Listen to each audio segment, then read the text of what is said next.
This is a screencast for negative exponents. In this screencast, you will learn how to simplify expressions using negative exponents. Prior to this lesson, you should have a good understanding of using the rules of exponents with our natural counting numbers. In this lesson, we'll talk about the negative exponents, and then we'll use what we learn about negative exponents in future lessons in talking about how to use the rules of exponents expanded to the integers. So let's do a quick review using the rules of exponents. How might we simplify x to the 7th over x to the 4th? So we know that this is a property of quotients, so we would subtract the exponents. We would get x to the 3rd. Now, let's consider taking the reciprocal of that fraction. How might we simplify x to the 4th over x to the 7th? So again, using the rules of exponents, I would be subtracting 4 minus 7. We would get x to the negative 3rd. Let's think about what that means. X to the 4th over x to the 7th, we could expand, and then we could cancel out. X over x is just 1. We can do that twice, 3 times, 4 times.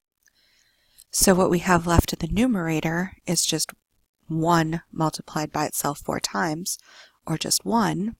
What we have left in the denominator is 1 times x times x times x, or 1 over x to the 3rd. So we took the same problem, simplified it in 2 different ways. That might mean that x to the negative 3rd can be written as 1 over x to the 3rd. And that is actually our rule. When we are looking at a negative exponent pretty much means reciprocal, or 1 over a to the n. Now notice, and this is important, the negative goes away when you take the reciprocal.